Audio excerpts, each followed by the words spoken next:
আল্লাহ রাব্বুল আলামিন বলেন, ইয়া আইয়ুহান নাবিয়্যু জাহিদিল কুফফারা ওয়াল মুনাফিকিনা ওয়াগলুয আলাইহিম ওয়া মাআওয়াহুম জাহান্নাম। হে নবী, আপনি মুনাফিকদের বিরুদ্ধে, কাফিরদের বিরুদ্ধে যুদ্ধ ঘোষণা করুন।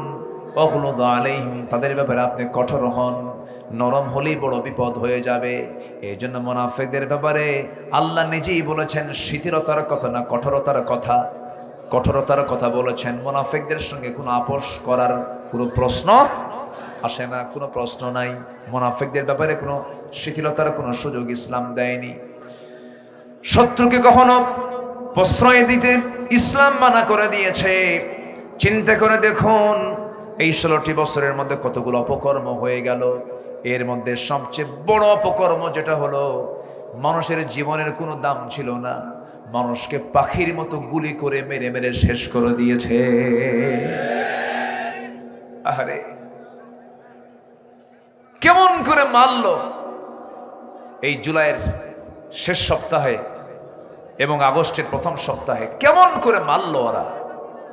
একটু কি দিলে দয়া হলো না? মুগ্ধ পানি নিয়ে রাজপথে নেমে পড়েছে আর বলছে, পানি লাগবে কার? আমার কাছে পানি আছে। সেই ছেলেটাকে পর্যন্ত গুলি করে শেষ করে দেওয়া হলো। সম্মানিত ভাইয়েরা, সম্মানিত বন্ধুগণ, যে বিজয়টা এসেছে, এই বিজয়কে লালনের মধ্য দিয়ে আমরা আগামীর সূর্য দেখতে চাই বাংলার জমিনে, ইসলামের সূর্য। এর জন্য যদি আরো জান মাল দিতে হয়, সবাইকে রাজি আছেন? রাজি আছেন কারা কারা? হাত উঁচু করে দেখান মুসলমান।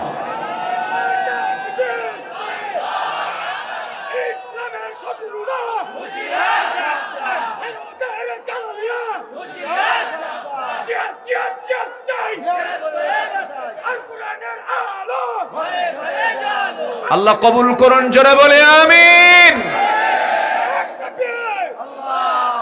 সম্মানিত ভাইয়েরা, আউযু বিল্লাহি মিনাশ শাইতানির রাজীম। বিসমিল্লাহির রাহমানির রাহিম।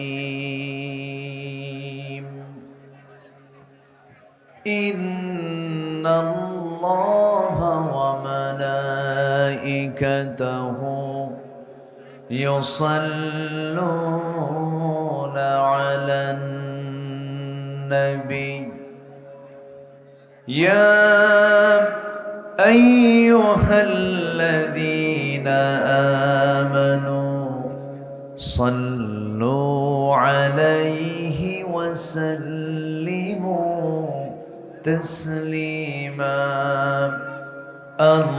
আল্লাহুম্মা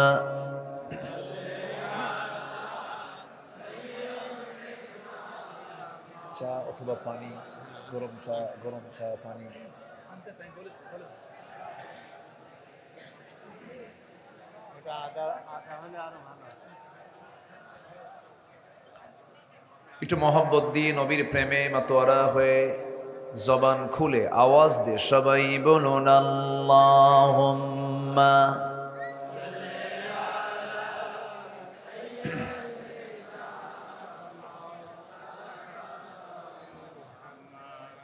ওয়া আলা আলি সাইয়্যিদিনা।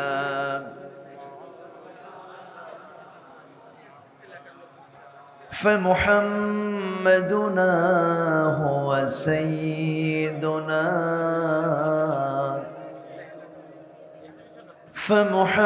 فمحمدنا هو سيدنا،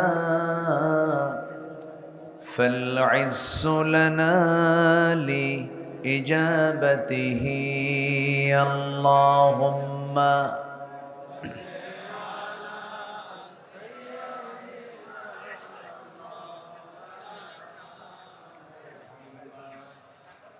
وعلى آل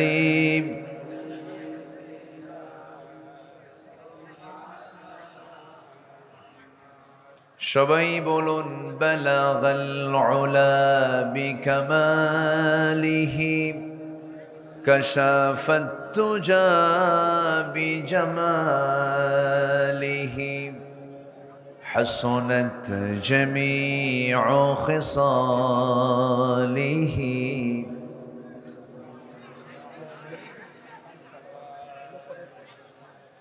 सूरत यूसुफ बिदारी हिकमत लुक़मान इमाम क़ारिए क़ुरआन बारी ये है दिले सादिमान इमाम बलगल उला।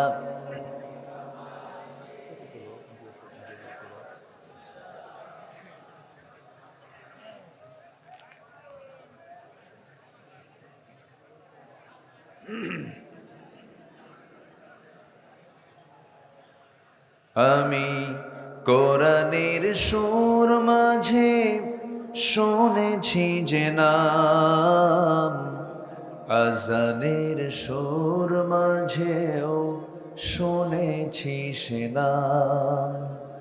ও নাম শুনেছি আমি আমার হৃদয়, হে রাসূল নবীজি তোমায়, হে রাসূল নবীজি তোমায়। সবাই বলি সাল্লাল্লাহু আলাইহি ওয়াসাল্লাম।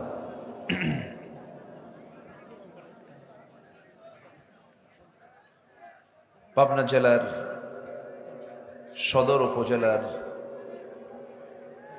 খোদাইপুর আবাসিক হাফিজিয়া মাদ্রাসা এতিমখানার উদ্যোগে আয়োজিত মাদ্রাসা প্রাঙ্গণে অনুষ্ঠিত ৬২তম বার্ষিক তাফসীরুল কোরআন ওয়াজ মাহফিল ২০২৪ মহৎ আয়োজনের সম্মানিত প্রধান, সম্মানিত সভাপতি জনাব মাওলানা ইদ্রিস আলী সাহেব, আজকের মাহফিলের বরেণ্য অতিথিবৃন্দ,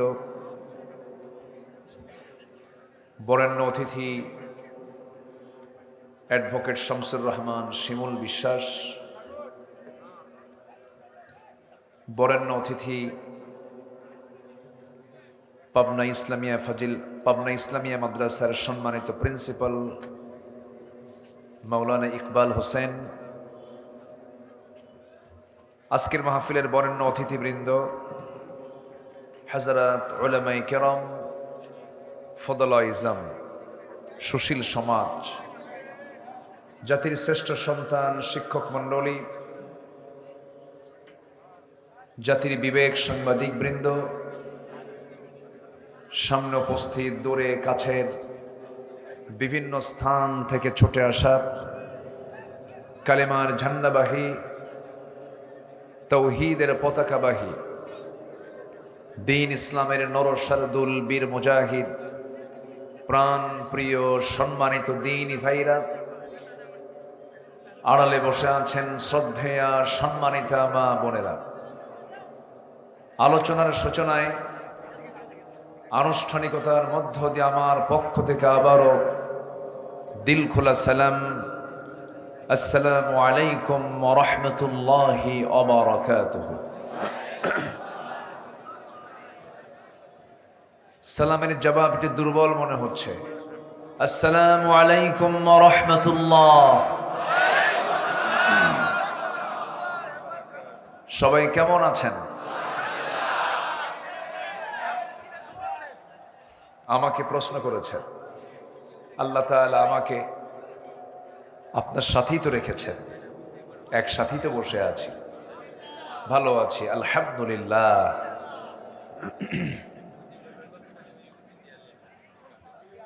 মহান রব্বি করিমের শাহী দরবারে শুকরিয়া, যে মহান আল্লাহ সুবহানাহু ওয়া তাআলা আমাকে আপনাকে অসংখ্য লোকের মাঝ থেকে নির্বাচিত করে এমন সুন্দর একটি জান্নাতের টুকরায় আসার বসার তৌফিক দিলেন। সেই মহান জাল্লে শানহুর দরবারে আমরা সবাই লাখ কোটি শুকরিয়া আদায় করছি। মুহাব্বাতান জোরালো কণ্ঠে বলে উঠছি আলহামদুলিল্লাহ। আবারও বলছি আলহামদুলিল্লাহ। সবাই বলছে আল্লাহুম্মা আইন্নি আলা যিকরিকা ওয়া শুকরিকা ওয়া হুসনি ইবাদাতিকা। আমরা আল্লাহ তাআলার শুকর আদায় করে নিলাম। আমার আলোচনায় এখানে বসার কথা ছিল বাদে মাগরিব, এখানে লেখা আছে আমার বয়ানটা ছিল বাদে মাগরিব, সেটা এখন গড়িয়ে বাদে এশা হয়েছে। তা আমি যতক্ষণ আছি আমাকে সময় দিচ্ছেন তো নাকি? এবং আমার পরেও মেহমান আছেন আরো, এবং এ মাহফিল দীর্ঘ রাত ধরে মধ্যরাত পর্যন্ত অনুষ্ঠিত হবে। সবাইকে থাকার আমন্ত্রণ জানিয়েই শুরু করছি আমার আলোচনা, কারণ আমরা যেন না ভাবি যে মাহফিলটা শেষ হয়ে যাচ্ছে। সম্মানিত ভাইয়েরা, আমরা ঠিক সেই সময় একত্রিত হয়েছি যে সময় গোটা পৃথিবীর 200 শতাধিক রাষ্ট্র,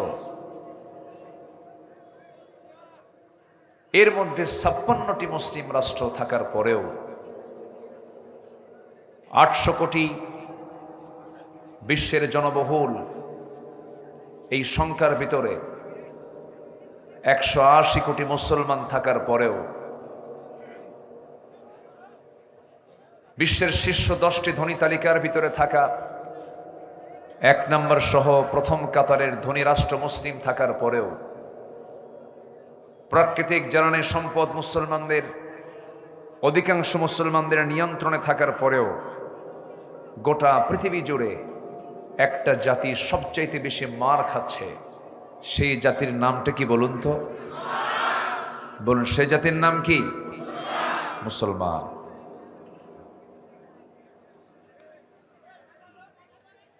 সম্মানিত বন্ধুগণ, শুধু অন্যরা মুসলমানকে মারছে না, মুসলিম পরিচয়ধারী মুনাফিকদের দ্বারাও হক্কানি মুসলমানগুলো জুলুমের শিকার হচ্ছে।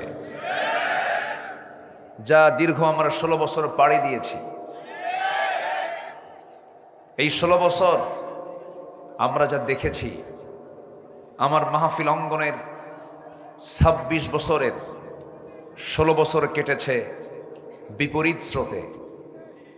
কত মাহফিল যে বন্ধ হয়েছে, কত মাহফিল থেকে যে ধরে নিয়ে গেছে আমারে মনে নাই। সম্মানিত ভাইয়েরা,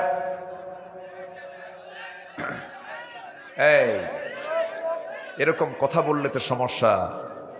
ক্যামেরাম্যান বসেন, ক্যামেরাম্যান একটু দাঁড়ালে একটু হিসেব করে দাঁড়ায়েন, ঠিক আছে না? আচ্ছা, ঠিক আছে। এখন বিষয়টা হলো, আপনি শুনতেছেন আমাকে, দেখছেন আমাকে, ধরুন 1 লক্ষ মানুষ, হাজার হাজার মানুষ আপনারা দেখছেন আমাকে, কিন্তু এই যে ক্যামেরাগুলো আসছে, এরা আগামীকালকের মধ্যেই দেখিয়ে দিবে কোটি কোটি মানুষকে। সবই তো ঠিক, কিছুই তো ঠিক নাই। বলেন, এখানে ক্যামেরাম্যান না দাঁড়ালে ও কি নিজে বোঝে কিছু? ক্যামেরা মানুষ চালায় না মানুষ ক্যামেরা চালায়? তো ওটাকে অন অফ করতে হবে না? এই অন অফ করলেও আপনি খেপবেন। একটু সবর ধরেন। চোখ তো দুইটা, একটা হচ্ছে বাহ্যিক চোখ আর একটা অন্তর চোখ। অন্তরের চোখটা খুলে ফেলেন, দেখবেন যে এই চোখ আর লাগবে না। দিলের চক্ষু দিয়ে সবাই আমরা দেখব, শুনবো। জোরে বলি ইনশাআল্লাহ। দিলের চোখটা খোলা রাখুন, মেহেরবানি করে সাইড টক করবেন না। কোরআনের মাহফিলে যদি কেউ মানে এরকম কোন আচরণ করেন যা কোরআন শোনার ক্ষেত্রে মানে বাধাগ্রস্ত হয়ে যাচ্ছে, আর এটা যদি ফেরেশতাদের নজরে চলে আসে আর শৃঙ্খলা ভঙ্গের যদি মামলা হয়, জামিন কিন্তু পাবেন না। কি কথা বলছে গেল কি? পিছন থেকে আপনাকে দেখতে পাচ্ছেন, একটু উঁচু চেয়ার আনা হয়েছে। যদি না না না না, আমি এখানে থাকবো, আমার এর উঁচা করেন না, আমি যা আছি এই পর্যন্তই থাকি। সম্মানিত ভাইয়েরা, সম্মানিত বন্ধুগণ, তাহলে গোটা দুনিয়া জুড়ে মুসলমান সংখ্যায়, সম্পদে, তারপরে শৌর্য বীর্যে ছিল, এখনো আছে। কিন্তু আজকে মুসলমান মার খাওয়ার কারণটা কি? এর মধ্যে এক নম্বর কারণ আমি যেটা খুঁজে পেয়েছি, অধিকাংশ মুসলমান কোরআন থেকে অনেক দূরে চলে গেছে। নাম্বার 2 হলো মুসলমানদের মাঝে যে ভ্রাতৃত্ব, মুসলমানদের মাঝে যে সম্প্রীতি, মুসলমানদের মাঝে যে পারস্পরিক মোহাব্বত, এটা বেড়েছে না কমেছে? আজ তো কমেছে না বেড়েছে? কমেছে। আজকে যদি ঐক্য যদি থাকতো, ভ্রাতৃত্ব যদি থাকতো, বেশি না 5টা মুসলিম রাষ্ট্র যদি এক হতো, ইউরোপ আমেরিকা নাকানে চুবানি খেত। কিন্তু আজকে মুসলমান একটা প্ল্যাটফর্মে এখনো আসতে পারেনি। তবে হ্যাঁ, একটা আশার দিক হলো, এই তো গত পরশুদিন 2-3 দিন হলো সিরিয়া জুলুম শাহীর কবল থেকে মুক্ত হয়েছে। হাফিজ আল আসাদ এবং তার ছেলে বাশার আল আসাদ তাদের রাষ্ট্রযন্ত্র দিয়ে অসংখ্য মানুষকে তারা হত্যা করেছে, ক্ষমতাকে পাকাপোক্ত করতে চেয়েছিল। কিন্তু সে দেশের মুসলিম মুজাহিদরা বাতিলদের মোকাবেলা করে পরাজিত করে ছেড়েছে। আমাদের দেশও দীর্ঘ 16 বছর জুলুম শাহীর কবলে আক্রান্ত ছিল। যুবকরা, আমার সন্তান, আপনার সন্তানরা, ভাবছিলাম ডিভাইস আক্রান্ত হয়ে, মাদকাসক্ত হয়ে, অসৎ নেতৃত্বের সবলে আক্রান্ত হয়ে মনে হয় তারা শেষ হয়ে গেছে। কিন্তু না, জাতে মাতাল, তালে ঠিক, একদম জায়গা মতো চলে গেছে। মাসাধিক আন্দোলন করে ক্লান্ত শ্রান্ত দেহটা স্বস্তি দেবার জন্য তাদের পছন্দ হয়েছিল হলো গণভবন। তারা গণভবন পর্যন্ত চলে গিয়েছিল। দুপুরের খাবার যার জন্য প্রস্তুত হয়েছিল, সেই খাবার তারাই খেয়ে নিয়েছে। বহু খাইছেন, আর খাইতে দেব না। সম্মানিত ভাইয়েরা, এগুলো আশার দিক। আমরা পারব, আমরা বিজয়ী হব। কিন্তু শর্ত হলো পৃথক না এক হতে হবে? পৃথক না এক হতে হবে? এক হতে হবে। এটা সবচেয়ে বড় চ্যালেঞ্জ। আমার বন্ধুগণ, আল্লাহ রাব্বুল আলামিন বলেন, ওয়া'আদাল্লাহু আল্লাযীনা আমানু মিনকুম ওয়া আমিলুস সালিহাত লা ইস্তাখলিফান্নাহুম ফিল আরদ। আল্লাহ রাব্বুল আলামিন নিজে ওয়াদা করে বলছেন, ও ঈমানদারেরা শোনো, যারা ঈমান আনবে এবং নেক আমল করবে, আমি আল্লাহ রাব্বুল আলামিন নিজে তার হাতে খেলাফতি দিয়ে দেব।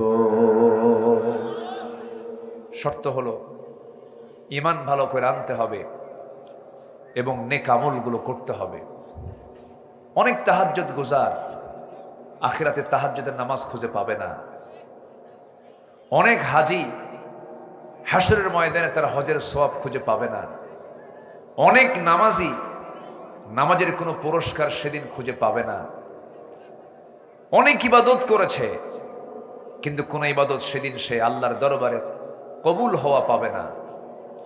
কেন, কি জন্য, কিছু কথা আমি আজকে বলতে চাচ্ছি সেই বিষয়ে। ইবাদত কবুল হতে হলে কিছু শর্ত আছে। ইবাদত কবুলের পথে কিছু অন্তরায় আছে, কিছু কাজ আছে, যে কাজগুলো করলে পরে আমার কোনো কার্যক্রম কবুল হবে না। কার দরবারে? আসতে বলবেন না, কার দরবারে? মোটামুটি 10টা অপকর্ম যার মধ্যে থাকবে, তার কোনো দোয়া আল্লাহর দরবারে মঞ্জুর হবে না। কয়টা অপকর্ম বলেন তো? হাতের আঙ্গুল কয়টা? 10টা। আমি এই 10টা বিষয় আমি সংক্ষিপ্ত সময়ে বলার চেষ্টা করছি। জোরে বলি ইনশাআল্লাহ। সম্মানিত ভাইয়েরা,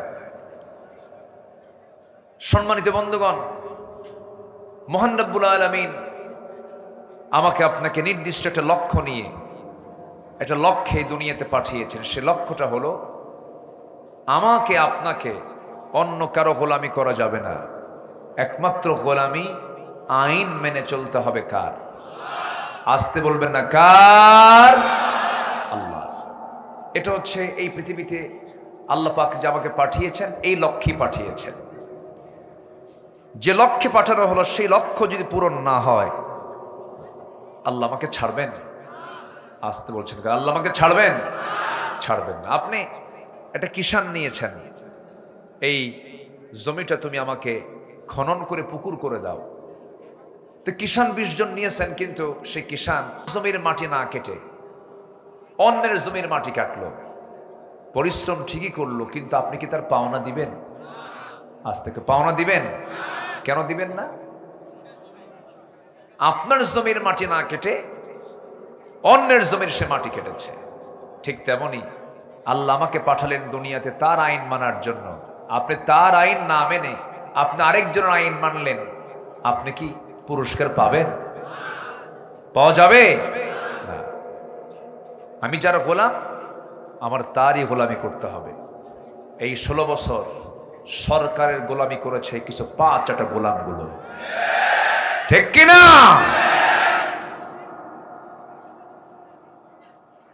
সরকারের কিছু গোলামি করেছে। আমাকে 2018 সালে নির্বাচনের আগ দিয়ে হঠাৎ করে আমার বাড়ি ঘেরাও দেওয়া হলো।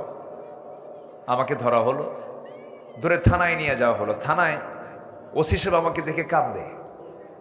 বললাম, ওসি সাহেব কান্দেন কেন? হুজুর, আমি আপনার খুব ভক্ত, আপনার ওয়াজ শুনি, আপনার ফ্যামিলিও, আমার ফ্যামিলি আপনার খুব ভক্ত। তো ভক্ত যেহেতু, তো ধরলেন কেন? হুজুর, উপায় নাই, চাকরি চলে যাবে, চাকরি বাঁচান তো জরুরি, চাকরি তো রক্ষা করতে হবে, চাকরি বাঁচান তো ফরজ। আমার ফতুয়া দিল। তাই আমি বললাম, চাকরি বাঁচান যদি ফরজ হয়, ইমান বাঁচান তো নফল। তারপরে বলল, হুজুর একটু যান, নির্বাচন পর্যন্ত জেলখানায় থাকেন, নির্বাচনটা হয়ে যাক, মরা মানুষ ভোট দিয়ে যাবে তো, মরা মানুষ ভোট দিয়ে যাবে, বোঝেন নাই? ঢুকালো জেলখানায়, ঢুকলাম। তো ঢুকে আমি যখন মূল গেট দিয়ে ঢুকতেছে, তখন এক মুরব্বী, অনেক বয়স্ক, 85 বছর বয়স, উনি আমাকে দেখে একটা লম্বা সালাম দিয়ে বলে, হুজুর আপনি জেলখানায়? খুব খুশি হয়েছি। তো বললাম, জেলখানায় ঢুকলে কেউ খুশি হয়?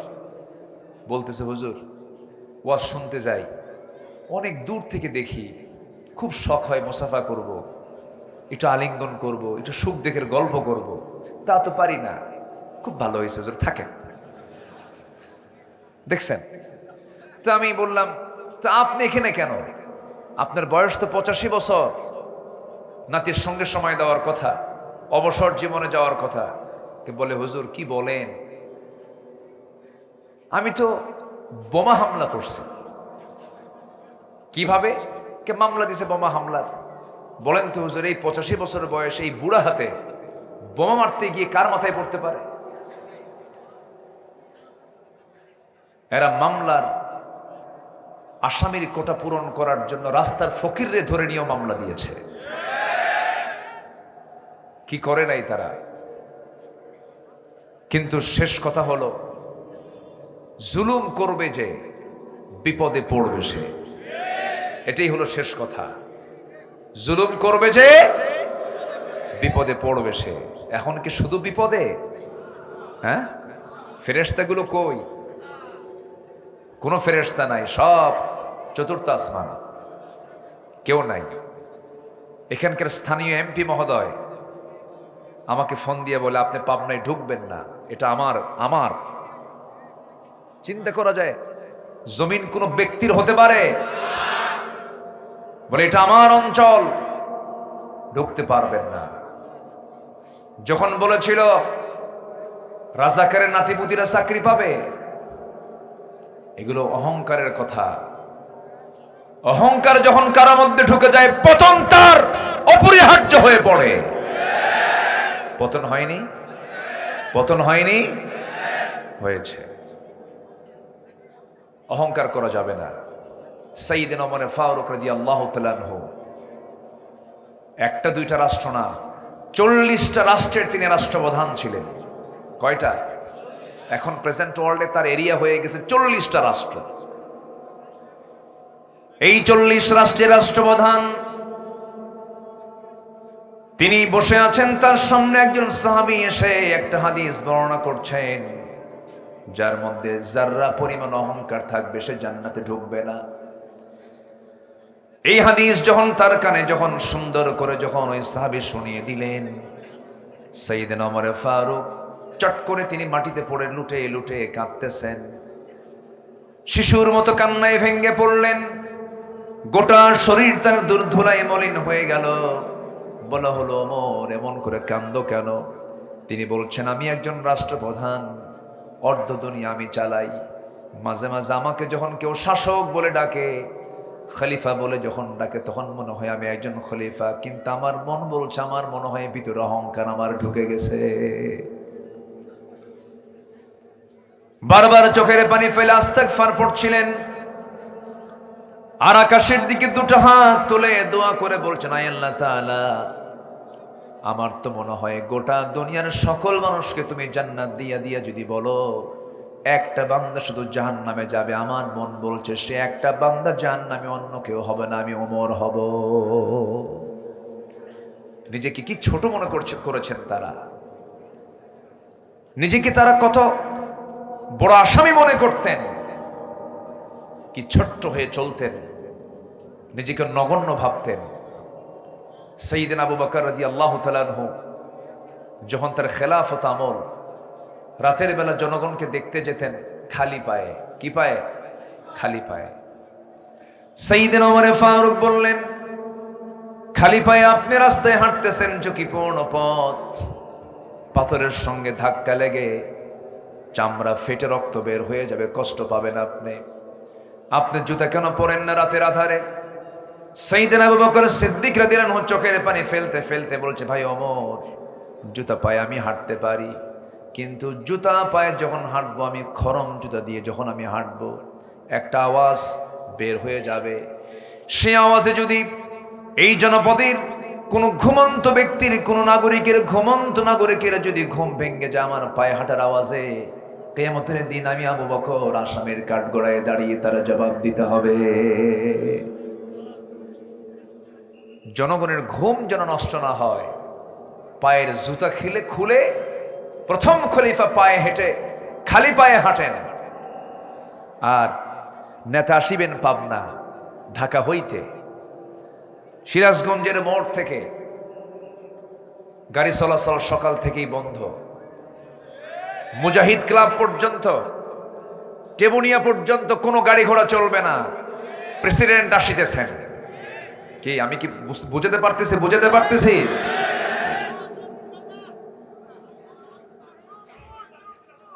অ্যাম্বুলেন্সের গাড়ি পর্যন্ত নিতে দেওয়া হয়নি।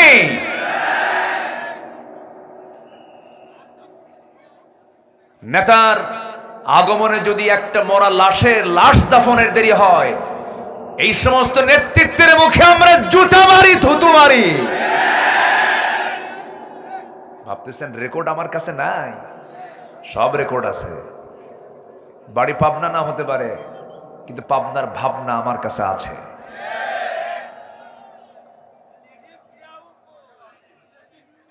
কষ্ট পাচ্ছেন নাকি? কষ্ট পাচ্ছেন? একজন বলেছে এটা হচ্ছে লেডিস ফেরাউন। দেখছেন কি সুন্দর বক্তা, দেখছেন? আমিও তো পারি না এই কথা। ফেরাউন ছিল হলো পৃথিবীতে বেঁচে ছিল 1600 বছর, আর এরা ছিল 16 বছর। সংখ্যার বিলটা দেখছেন? দুজনের বৈশিষ্ট্য একই রকম ছিল। ফেরাউনও তার একটা রোগ ছিল, জনগণ চাক আর না চাক ক্ষমতা ছাড়ুন না। এদের রোগ কোনটা ছিল বলেন? দুটা না একটা? একরকম, ক্ষমতা ছাড়তাম না। সম্মানিত ভাইয়েরা, অনেক কথা, সময় তো অল্প। আমি যত সময় পর্যন্ত আমি থাকতে রাজি আছি, জোরে বলি ইনশাআল্লাহ। আমার কথা সবাই শুনতে পাচ্ছেন তো? আল্লাহ কবুল করুন, জোরে বলি আমিন।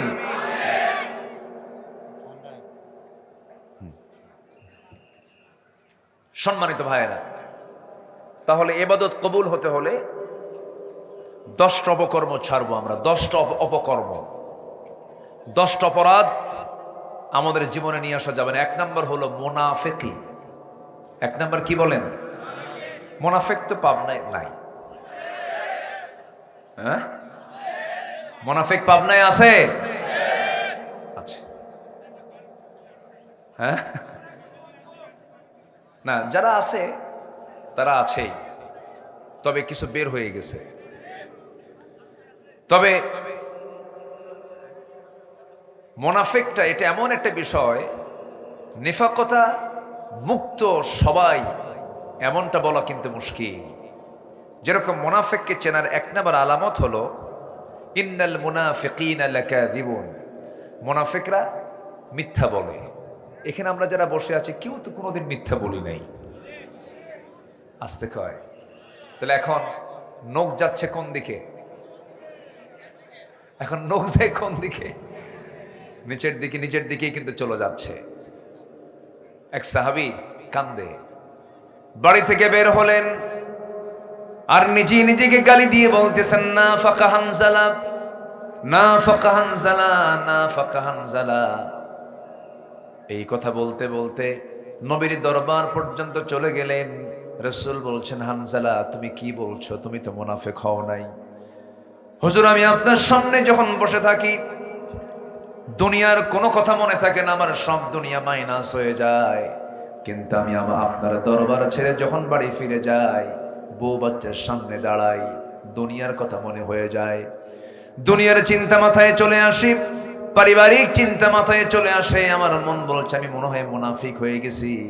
রাসূল বলেন, না রে হানজালা, মুনাফিক হও নাই। পরিবারের হক আদায় করা আমার সুন্নাত, স্ত্রীর মুখে খাবার তুলে দেওয়া আমার সুন্নাত, সন্তানকে দেখাশোনা করা আমার সুন্নাত। আমার উম্মতের কোনো বৈরাগ্য নাই, আমার উম্মতের বৈরাগ্য হলো জিহাদের ময়দান। আমার বন্ধুগণ, সাইয়েদনা ওমর ফারুক রাদিয়াল্লাহু তাআলা মাঝে মাঝে একজন সাহাবীর কাছে সকাল বিকাল মাঝে মাঝে চলে যেতেন।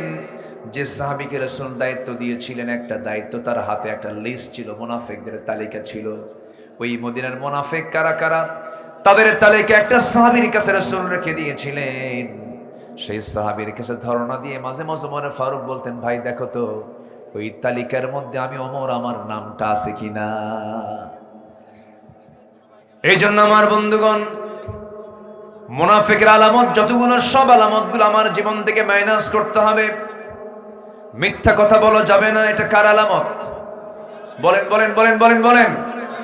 নাম্বার 2 হলো ইদা ওয়াদা আখলাফা, ওয়াদা ভঙ্গ করা, এটা একটা মুনাফিকের আলামত। ওয়াইদা তুমিনা খান, আমানতের খেয়ানত করে, এটা একটা মুনাফিকের আলামত। নাম্বার 4 হলো যখন কারোর সঙ্গে কথা বলতে যাই বেফাস কথাবার্তা বলে, বাজে কথা বলে, অর্থহীন কথা বলে। যারা মুখ থেকে বেফাস কথাবার্তা যারা বলবে, এটা একটা মুনাফিকের আলামত। এই সমস্ত আলামত যার থেকে যাবে, আল্লাহ রাসূল বলেছেন সেই সমস্ত লোকগুলো তার ভিতরে মুনাফিকের আলামতগুলো লালন করে চলছে। বেফাস কথা মানে যেরকম প্রায় একজন নেতা আমার দেশে বলতেন, গায়ে কোনো শক্তি নাই কিন্তু মুখে একটা চাপা ছিল, প্রায় বলতেন খেলা হবে, বলতো না তো কই ও কই আছে কি আন্ডারগ্রাউন্ড না কোন গ্রাউন্ডে আছে খুঁজেই তো পাওয়া যাচ্ছে না। খেলবেন কার সাথে? এই কথাটা খুবই নোংরা কথা। একটা জাতীয় রাজনীতিবিদ একজন দেশের একজন শীর্ষস্থানীয় ব্যক্তি হয়ে এত নোংরা ভাষা বলতে পারে, নোংরা হলেই নোংরা কথা মুখ থেকে বের হয়।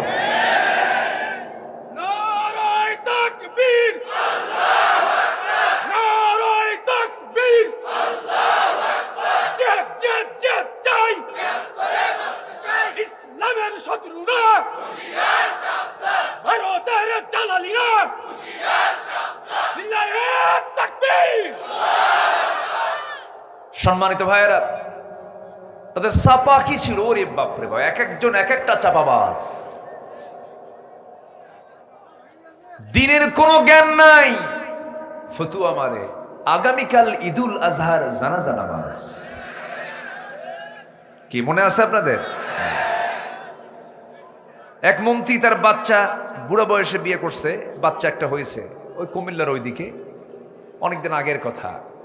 নবজাতককে কোলের মধ্যে নিয়ে বলতেছে লা ইলাহা ইল্লা আনতা সুবহানাকা ইন্নী কুনতু মিনাজ জালিমিন। কি কথা কি বুঝতেছেন আপনারা? আরেকজন ফতোয়া দিচ্ছেন লাকুম দীনুকুম ওয়ালিয়া দীন, বুখারী শরীফের 40 পারা। পদ্মা সেতু উদ্বোধন হবে। পদ্মা সেতু একটা বড় একটা প্রকল্প। পদ্মা সেতু ভালো, স্বপ্নের সেতু, যা লাগতো তা তো লাগাইছেই। ওটাকে বাস্তবায়ন করার জন্য হাজার হাজার কোটি টাকা দেশ থেকে লোপাট করা হয়েছে, ঠিক কিনা? এই ওখানে কি হয়েছে? কথা বলেন কেন? এখানে কথা বলা কি জায়েজ না না জায়েজ? কথা বলেন কেন? চুপ করুন প্লিজ। কোরআনের সম্মানে সবাই চুপ হয়ে যান। বসুন, একটা লোক কথা বলবেন না, বসুন। সেই পদ্মা সেতুর উদ্বোধনী অনুষ্ঠান তো তেলাওয়াত দিয়ে শুরু করতে হবে। আমার দেশের হাফেজরা এত সুন্দর হাফেজ, আমার স্নেহধন্য জাকারিয়া, নাজমুস সাকিব, আমি খুব স্নেহ করি ওদের, আমি খুবই ফলো করি। ওরা আমাকে পাইলে আমার কোলের মধ্যে বসে পড়ে। খুব ভালো ছেলে এগুলো। এদের তেলাওয়াতে কাবার ইমামরা কান্দে, কাবার ইমামরা কান্দে আমার দেশের হাফেজদের তেলাওয়াত শুনে। গোটা পৃথিবীর হাফেজকে হারায় যে আমার দেশের হাফেজরা ফার্স্ট হয়। সে হাফেজগুলো ওদের চোখে পড়ে নাই। পদ্মা সেতুর উদ্বোধন হবে, তেলাওয়াত দিয়ে শুরু করবে। দিছে একজন বিসিএস ক্যাডারকে তেলাওয়াত করতে, সূরা রহমান তেলাওয়াত করছে।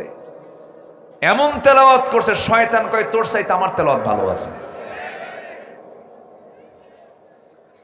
সম্মানিত ভাইয়েরা, সম্মানিত বন্ধুগণ, মুখ থেকে বেফাস কথাবার্তা বলা যাবে না। মুখ থেকে যা বলবো মেপে মেপে কথা বলবো। দলিল যখন দলিল লেখক লেখে, ভুল লেখে না ঠিক লেখে? ভুল লিখলে দলিল কি রাখে না আবার করে? আবার দলিল করে নিতে হয়। দলিল লেখক যেমন দলিল লিখতে নিয়ে বারবার চিন্তা করে, নির্ভুল লেখার চেষ্টা করে, ঠিক ইমানদারের জবান হলো দলিল লেখকের দলিল লেখার মতো হলো ইমানদারের জবান। ইমানদারের জবান থেকে যা বলবে ওটাই হচ্ছে ঈমান। ওটা কি? ঈমান। একটু কান লাগাবেন, মুনাফিকের কাজ করা যাবে না, মুনাফিকদের পথ অবলম্বন করা যাবে না, মুনাফিকের কোনো চরিত্র নিজের জীবনে আনা যাবে না। মুনাফিকরা কিন্তু নামাজও পড়ে, মুনাফিকরা রোজাও রাখে, মুনাফিকরা হজেও যায়, মুনাফিকরা যাকাতও দেয়, মুনাফিকরা মসজিদ বানায়, মুনাফিকরা মাদ্রাসা বানায়। কিন্তু একটা জায়গায় মুনাফিকরা ধরা খেয়ে যায়, সেটা হলো মুনাফিকরা কখনো জিহাদের ময়দানে যেতে পারে না। তাহলে একটা জায়গায় ধরা খায় মুনাফিকরা, কোথায়? জিহাদের ময়দানে। মানে ওরা চাপা খুব মারে, যত রক্ত লাগে দেব, প্রয়োজনে লোক পাঠাবো, আমি যাব না। এটা কাদের কাজ? বলেন কাদের কাজ? মুনাফিকদের কাজ। আমার বন্ধুগণ, আমার নবীর পিছনে ইক্তেদা করেছে, নবীর পিছনে নামাজ পড়েছে, নবীজির বয়ান শুনে চোখের পানি ফেলে ফেলে কেঁদেছে। মুখের দাড়িও ছিল, মুখে সুন্দর চেহারাও ছিল, সুরমাও ছিল, নামাজও পড়েছে, পাগড়িও পড়েছে। নবীর পিছনে তার নেতৃত্বকে ফলো করেছে, নামাজ পড়েছে, রোজা রেখেছে, দান করেছে, সাদকা করেছে। কিন্তু রাসূল তাদেরকে সব জায়গায় পেয়েছেন, মুনাফিকদেরকে, কিন্তু মুনাফিকদেরকে চিনেছেন, বুঝেছেন হলো জিহাদের ময়দানে। ওরা জিহাদের ময়দানে আসলেই তাদের চেহারা শুকায় যেত, সেই জায়গা থেকে পলায়ন করে ফেলতো। আমার নবী মুনাফিকদেরকে চেনার জায়গা হিসেবে জিহাদের ময়দানকে তিনি চিনে নিয়েছেন, বুঝে নিয়েছেন। আমার ভাইয়েরা, আমার নবীর জিন্দেগিতে একজন কাট্টা মুনাফিক ছিল, মুনাফিকদের লিডার আব্দুল্লাহ বিন উবাই বিন সুলুল। এই মুনাফিক আমার নবীর জীবদ্দশায় নানা যুদ্ধ বেঁধে দেওয়ার ক্ষেত্রে বনু নাজির, বনু কুরাইজা, এই ইহুদির গোত্রের সাথে কুরাইশদের যোগসাজশ করে দেওয়া, যুদ্ধকে নিকটবর্তী করে দেওয়ার পেছনে সবচেয়ে বড় ভূমিকা পালন করেছে এই মুনাফিকের দলেরা। এই বদর যুদ্ধ বলেন, ওহুদ যুদ্ধ বলেন, খন্দক যুদ্ধ বলেন, এই সমস্ত যুদ্ধের মূল ইন্ধনদাতা হলো মুনাফিকরা। যুগে যুগে মুনাফিকরা বহু মুনাফিকি করেছে, কিন্তু শেষ পর্যন্ত মুনাফিকদের সমস্ত মুখোশ উন্মোচন করে দিয়েছেন তিনি আমার কে। মুনাফিকরা শেষ পর্যন্ত বিজয়ী হয় না পরাজিত হয়? বিজয় হয় না পরাজিত হয়? আল্লাহ তাদেরকে উলঙ্গ করেছেন। দেখেন মুনাফিক, একটা দেখেন, একটা নাম বলি মুনাফিকের। চিন্তা করুন, মাথার চুল একটাও কালো নাই, মুখের দাড়ি একটাও কালো নাই, সব সাদা, পাঞ্জাবি সাদা, পায়জামা সাদা। চিন্তা করুন, শুধু পট চেঞ্জ হয়েছে, নিজেকে বাঁচানোর জন্য মুখের দাড়িটা কেটেই ফেলল। কি বুঝতেছেন আমার কথা? কি বুঝতেছেন? দাড়িটা কেটেই ফেলল। সে দাড়ি কেটে মাথার চুল আবার কালো বানালো, পাজামা খুলে লুঙ্গি পরলো, পাঞ্জাবি খুইলা গেঞ্জি পরলো, বন্ধুটাকে নিয়ে, আইনমন্ত্রীকে নিয়ে চললো, বলেন চলেন বন্ধু পালাই, উপায় তো নাই। নৌকায় চড়ে যাচ্ছিল কোথাও, কিন্তু নৌকার ভিড়ল না। শেষ পর্যন্ত কোস্ট গার্ড তাদেরকে ধরে ফেললো। আইনমন্ত্রীকে ধরে নিয়ে বলছে, চলেন স্যার, চিনি আপনাকে, থানায় চলুন। আইনমন্ত্রীকে, আমি কি একা আসছি এই জায়গায়? আমার একা নিয়ে যাবা কেন? কেন, আরেকজন আছে তো? কারণ ওই লোকটাকে চেনা যায় না তো, মাথার চুল কালো, কে যেন, কে ওটা? আমি কি একা আসছি? তুমি ভাবতেছো আমি একা আসতে পারো? আমি তো জামাতের সাথে আসছি। কিসের সাথে আসছে? হ্যাঁ, উপায় নাই তো। তো ওটা কে? ভালো করে দেখো, ওটাই দরবেশ। আমাদেরকে বলে আমরা নাকি ধর্মের ব্যবসা করি। ধর্মের ব্যবসা আমরা যদি করতাম, তাহলে আল্লামা সাইদির মতো মানুষকে ফাঁসির মঞ্চে চড়া লাগতো না। ধর্মের ব্যবসা যদি আমরা করতাম, বিশ্বনন্দিত ইসলামী রাজনীতিবিদ শহীদ মতিউর রহমান নিজামীকে ফাঁসির মঞ্চে ঝুলতে হতো না। যদি ধর্মের ব্যবসা আমরা করতাম, জগৎ নন্দিত আলেমে দ্বীনকে বছরের পর বছর জেল খাটা লাগতো না। তারাই ধর্মের ব্যবসায়ী চ্যাম্পিয়ন, যারা তাদের নিজ খায়েশ পূরণ করার জন্য দাড়ি রাখে, আবার তাদের প্রয়োজনে দাড়ি কাটে। নির্বাচন আসলে মাথায় পট্টি বাঁধে, নির্বাচন চলে গেলে ওই কপালে সিঁদুর লাগায়। ঠিক কিনা? এই চিত্র দেখি নাই আমরা? দেখি নাই, আর দেখতে চাই না। সব দেখা শেষ, সব দেখছি আমরা। এই 53 বছর, কেউ ক্ষমতার মসনদে 25 বছর ছিলেন, কেউ 16 বছর, কেউ 9 বছর। মাঝখানে মঈনুদ্দিন, ফখরুদ্দিন গম, তারা ছিলেন কয়েক বছর। সবাই মুসলমান পরিবারের সন্তান হলেও ইসলাম দিয়ে তারা রাষ্ট্র চালান নাই। অতএব রাষ্ট্রে নামাজ প্রতিষ্ঠার জন্য নামাজি সরকার দরকার। আমরা কি রাষ্ট্রে নামাজ কায়েম করতে চাই? নামাজি রাষ্ট্র গড়ার জন্য নামাজি সরকার দরকার। এমন নামাজি রাষ্ট্র দেখতে চান কারা কারা? হাত উঁচু করে দেখা।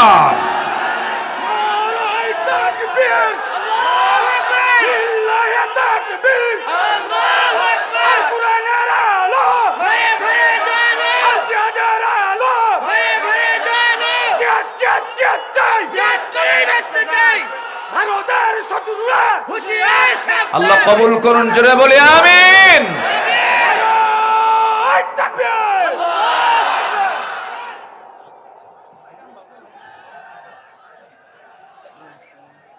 কি হইছে? ও দেখা যায় না, আমারে দেখা যায় না।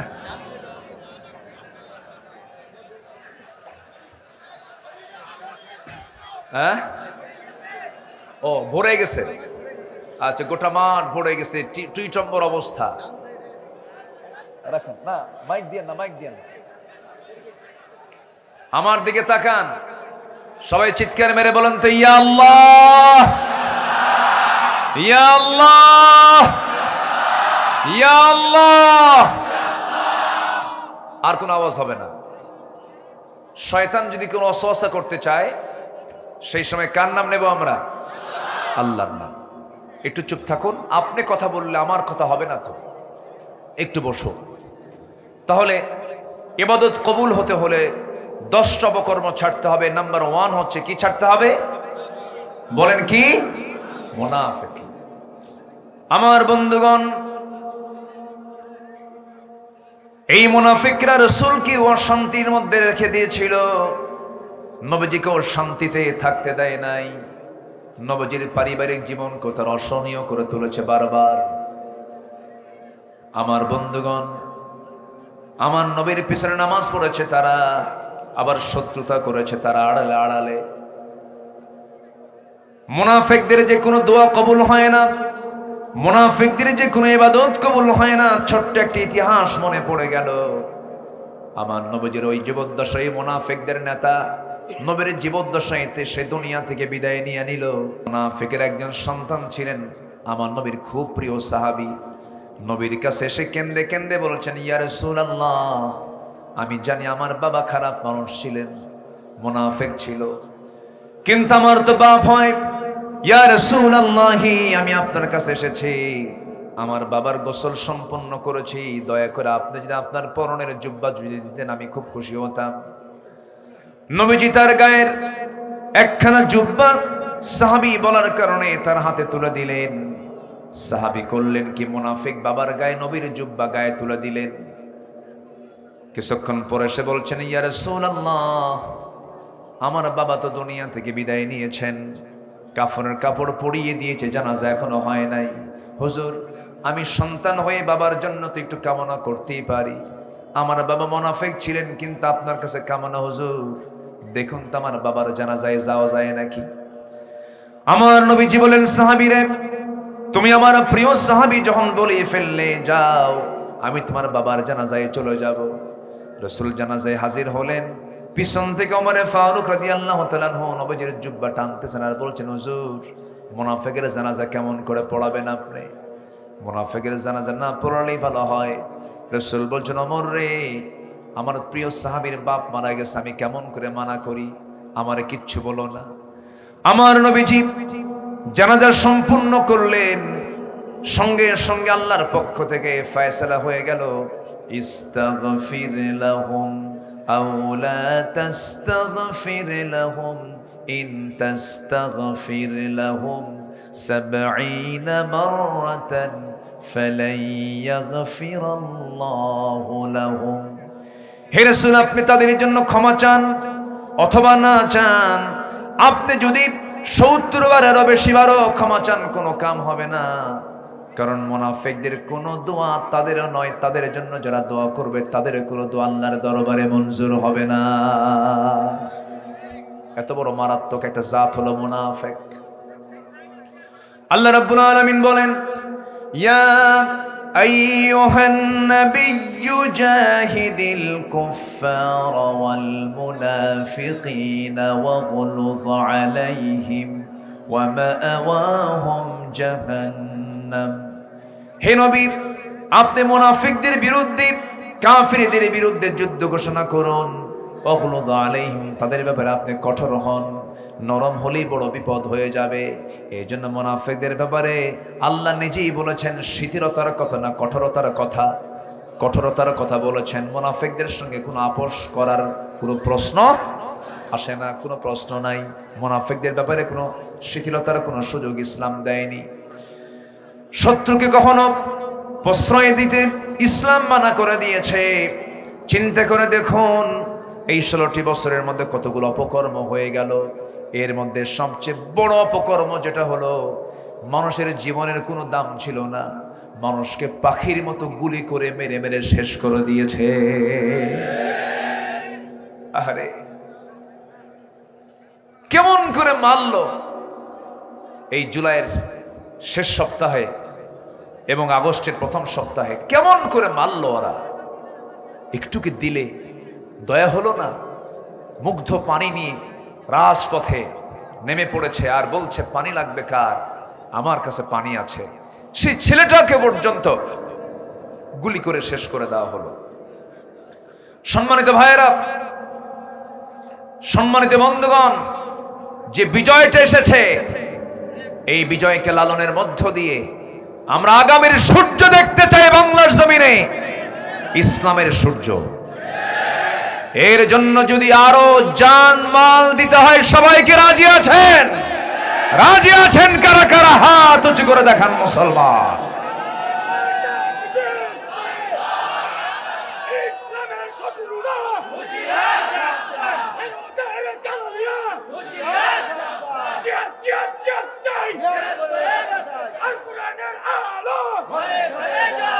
আল্লাহ কবুল করুন, জোরে বলে আমিন।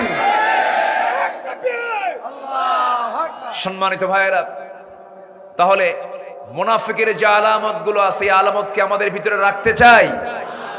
মিথ্যা কথা বলবো, ওয়াদা ভঙ্গ করব, আমানতের খেয়ানত করব, মুখ থেকে বেফাস কোনো কথাকে বের করব। জি, কষ্ট হচ্ছে, অনেক কষ্ট করে কথাগুলো শুনছেন। আহারে, এদেশের মানুষগুলো কত সাধারণ, কত সুন্দর, কোরআন প্রেমী মানুষ। বলি আলহামদুলিল্লাহ। টুইটম্বর অবস্থা, বসে থাকার জায়গা নাই। এত মানুষের ঢল নেমেছে আজকের মাহফিলে। আল্লাহ তুমি এই মাহফিলকে কবুল করে নাও, জোরে বলি আমিন। সম্মানিত ভাইয়েরা, আমার দিকে একটু তাকান। 10টা অপরাধের কারণে আল্লাহ তাআলা তার কোন ইবাদত কবুল করবেন না। নাম্বার 1 চলছে মুনাফিকি করা। আল্লাহ তুমি মুনাফিকের কোনো আলামত যেন আমাদের মধ্যে না আসে, এমন সুন্দর ঈমান নিয়ে থাকার তৌফিক তুমি আল্লাহ দিয়া দাও। বোনের সম্পত্তি ভাই বুঝে দেয় না, এমন ভাই তো মনে হয় পাবনাতে নাই। হ্যাঁ, আছে? আমার মায়েরা যদি আমার আলোচনা শুনে থাকেন, এখন খুব খুশি হচ্ছেন মনে মনে, হুজুর কেবল লাইনে আসলেন। 12 বছর বাপ মারা গেছে, ভাইয়েরা সব সম্পত্তি বুঝে নিয়ে ভাগাভাগি করে ধান আবাদ করে খায়। বোনের জায়গার সম্পদ বুঝে দেয় না, এমন হাজি ভাই, নামাজি ভাই, দানবীর ভাই, দাতা ভাই পাবনাতে আছে না নাই? কেন বোনকে দেন না? কেন বোনকে আপনার মার পেট থেকে আসে নাই?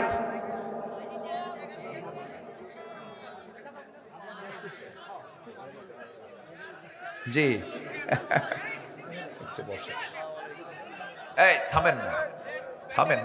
এই শোনেন, তারা তো অতিথি, অতিথি সম্মান করতে হবে না? হ্যাঁ, একটু বসুন না, এ আমাদের মন ভাঙবে না ইনশাআল্লাহ। জি, একটু বসেন, একটু কষ্ট করে বসেন, কথা না বলি।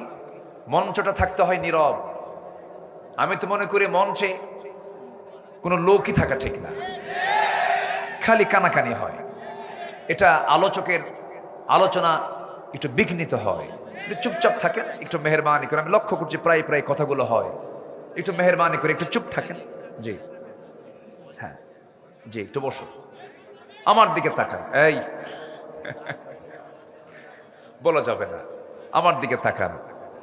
তাহলে বোনের সম্পত্তি বুঝিয়ে দিতে হবে এর মধ্যে ঈমান আছে না নাই, ঈমান আছে না নাই। কিন্তু বোনকে তো সম্পত্তি দেয় না, বরঞ্চ বোনকে আবার কৌশলে ফাঁকি দেওয়া যায় কেমনে, সেই পন্থা অবলম্বন করে। যেগুলো জমির দাম নাই, রাস্তার ধারের জমিগুলো সব ভাইরা বুঝে নিয়ে বিল ঝিল বুঝাতে পারতেছি কিনা আমি জানি না, মানে যেটাতে যেতে হলে নৌকা ছাড়া উপায় নাই, পানি, সে অংশগুলো বুঝায় দিয়ে বলে বোন তোমাদের জন্য না ওইটুকু রাখছি। এবং ওটার মেইন যে দলিল কাগজপত্রগুলো তা বুঝে দেয় না, কাছেই রাখে। আবার ওইদিকে উনি ট্রিপল হাজি, 3 বার হজ করছে। বোনকে মাঝে মাঝে আবার দাওয়াত দেয়, বোনকে মাঝে মাঝে দাওয়াত দিয়ে পাশে বসায়া, মনে করেন সেই কুমিল্লার রসমালাই, টাঙ্গাইলের চমচম, নাটোরের কাঁচাগোল্লা, বগুড়ার দই, যশোরের খই আর পাবনার পায়েস। আজকে কিন্তু পায়েস খাওয়ান নাই আপনারা আমাকে, এটা কিন্তু চরম মিস করছেন। যে এই সবগুলো খাওয়ায়া বোনকে পামপট্টি দিয়ে বলে বোন তুমি আমার ভাই, তুমি আমার বোন, আমি তোমার ভাই। বাপটা মরে গেছে, মাটা মরে গেছে, আমরা এতিম। ওর বয়স তো 60 বছর, ও এখন এতিমই আছে। কিন্তু বলে যে শোনো তুমি সংসার করতেছো, চলে গেছো স্বামীর ঘরে, ভালোই তো আছো, একটা কথা বলি কি, অংশ নিলে কিন্তু ধ্বংস হয়। অংশ নিলে কি হয়? ধ্বংস হয়। এটা মনে হয় কোন হাদিসে আসছে, কোন হাদিসে আসছে নাকি? অংশ নিলে ধ্বংস হয়, এটা কি হাদিসের কথা না শয়তানের কথা? বোনকে সম্পত্তি বুঝায়া দেন, আমানত চলে গেল, আমানত রক্ষা হলো। যার যা হক বুঝায়া দিবেন, দুনিয়াতে যে যার হক মেরে খাবে, হাসরে সে তত বড় বিপদে পড়ে যাবে। হক যারা নষ্ট করবে তারা হলো মুনাফিক। কোনো হক লঙ্ঘিত, কোনো গুনাহ নষ্ট, হক লঙ্ঘিত কোনো গুনাহ করে যাওয়া যাবে না পৃথিবী থেকে। একজন শহীদের শাহাদতকে ক্যান্সেল করা হবে। দুনিয়ার জিন্দেগিতে আমি ঋণ করে গেলাম, ঋণ করে দুনিয়া থেকে বিদায় হয়ে গেলাম, কিয়ামতের দিন ধরা খেয়ে যাব আমরা। সেই দিন শহীদের শাহাদত পর্যন্ত আল্লাহ রাব্বুল আলামিন ক্যান্সেল করে দিবেন ঋণ থাকার কারণে। আমার বন্ধুগণ, এই জন্য কোনো হক নষ্ট না করে আমরা দুনিয়া থেকে বিদায় হতে চাই। বান্দার হক আছে না নাই? বাপ মার হক আছে না নাই? প্রতিবেশীর হক আছে না নাই? এতিমের হক আছে না নাই? এই কোনো হককে লঙ্ঘন করা যাবে না। ইমানদার এগুলো কখনো লঙ্ঘন করতে পারে না। আমার বন্ধুগণ, ইবাদত কবুল হবে তখনই যখন আমরা হকগুলোকে সুন্দর করে আদায় করব। সেই সময় সঙ্গে সঙ্গে দোয়া মঞ্জুর করে নেবেন তিনি আমার কে। এই মুনাফিকরা কত ভয়ঙ্কর দেখেন। এই মুনাফিকরা নবীজির সংসার পর্যন্ত আগুন ধরিয়ে দিতে চেয়েছিল। আমার নবীজি কেবলই মক্কা থেকে মদিনায় হিজরত করে চলে আসছেন। 1 বছর যেতে না যেতেই বদর যুদ্ধের আগ দিয়ে আল্লাহ পাক আমার নবীর কাছে আয়াত নাজিল করলেন, রোজার আয়াত। কিসের আয়াত বলেন? সিয়ামের আয়াত। কুতিবা আলাইকুমুস সিয়ামু কামা কুতিবা আলাল্লাযীনা মিন ক্বাবলিকুম লাআল্লাকুম তাত্তাকুন। আয়াত নাজিল হলো, প্রথমবার রোজা রাখলেন সাহাবীরা। মাত্র 16টা রোজা রেখেছেন। আমার নবীজির 17তম রমজানের দিন বলেন, সাহাবীরা আমরা 1 বছর পার হলো মক্কা থেকে মদিনায় আসলাম, ঘরে কোনো খাবার নাই, পেটে যথেষ্ট খাবারের ব্যবস্থাপনা নাই, কাপড় চোপড় নাই, ঘোড়া নাই, যুদ্ধাস্ত্র নাই, প্রয়োজনীয় মৌলিক জিনিসপত্র নাই। কিন্তু সাহাবীরা কি করার আছে? এই মদিনার মুনাফিকরা ইহুদিদের যোগ সাজশে তারা কুরাইশদেরকে বদর প্রান্তর পর্যন্ত নিয়ে চলে এসেছে। কোনো কথা বলা যাবে না। সাহাবীরা, আমি তোমাদেরকে জানান দিতে চাচ্ছি, কে আছো সেই বদর প্রান্তরে তোমরা যেতে রাজি? যুদ্ধ করতে হবে, বাতিলদের বিরুদ্ধে মোকাবেলায় দাঁড়িয়ে যেতে হবে। সাহাবীরা সঙ্গে সঙ্গে বলে ফেললেন, ইয়া রাসূলুল্লাহ, আমরা রোজাও রাখবো, আমরা যুদ্ধ করব, আপনি আমাদেরকে অনুমতি দিয়ে দেন। আমার নবীজি বললেন, না না, ইন কুনতুম মারদা ওয়া আলা সাফারিন ফাইদ্দাতুম মিন আইয়ামিন উখার, তোমাদের জন্য আজকে রোজা রাখার প্রয়োজন হবে না, রোজা ভেঙ্গে ফেলে দাও, রোজা রাখার সুযোগ বারবার আসবে, কিন্তু জিহাদের ময়দানে হেরে গেলে পরে ইসলাম নিভে যাবে। বাতিল শক্তির মোকাবেলা করার জন্য রোজা ভেঙ্গে বাতিলদের বিরুদ্ধে মোকাবেলায় দাঁড়িয়ে যাও। আমার নবীজি শিশু ইসলাম ছোট্ট নগর রাষ্ট্র মদিনায় কেবল গড়ে তুলেছেন। ওই মুনাফিকরা নবীকে চিরতরে নিশ্চিহ্ন করার জন্য কুরাইশদেরকে ডেকে নিয়ে আসলো বদর প্রান্তর পর্যন্ত। আমার নবীজি সাহাবায়ে কেরামকে প্রস্তুতি নিতে বললেন।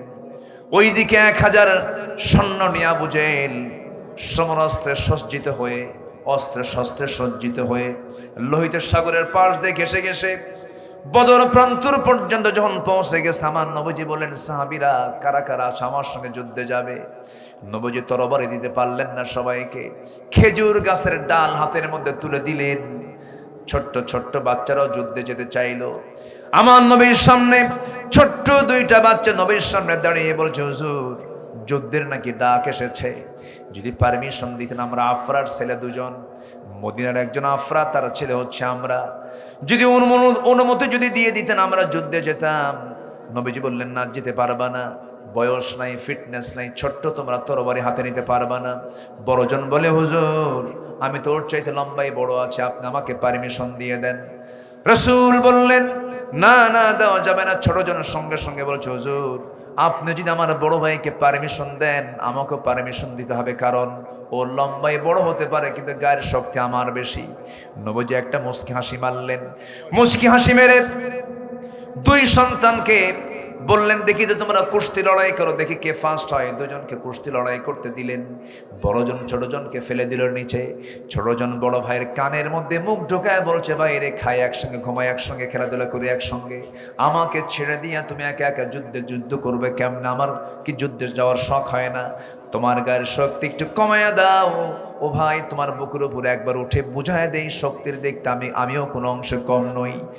নবীজি টের পেলেন, মুস্কি একটা হাসি মেরে ছোট্ট 2টা বাচ্চাকে হাতের মধ্যে আকাশের দিকে তাকায়া আল্লাহকে লক্ষ্য করে বলছেন, আয় রাব্বুল আলামিন, এই ছোট্ট 2টা বাচ্চা আফরার ছেলে দয় মুআজের গায়ের শক্তি নাই, কিন্তু ইমানের বড় শক্তি আছে।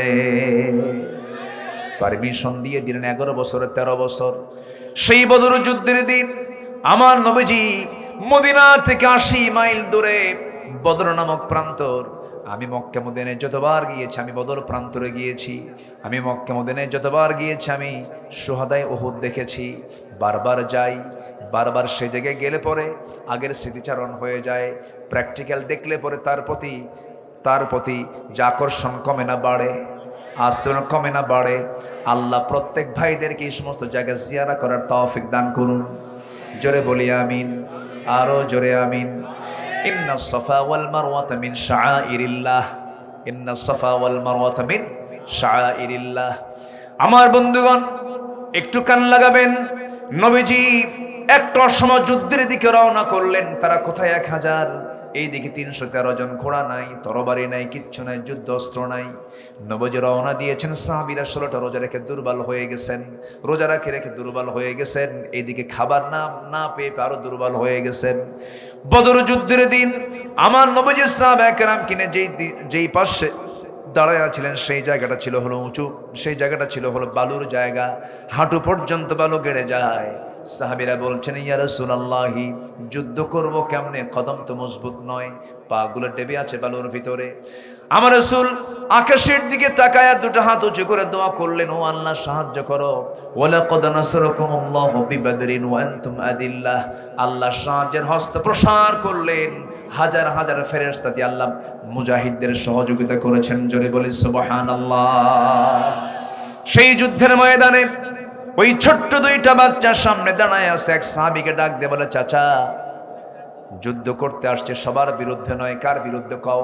আবু জেহেল। কি করবা? খাইয়া ফালাবো। আল্লাহু আকবার বলবেন না?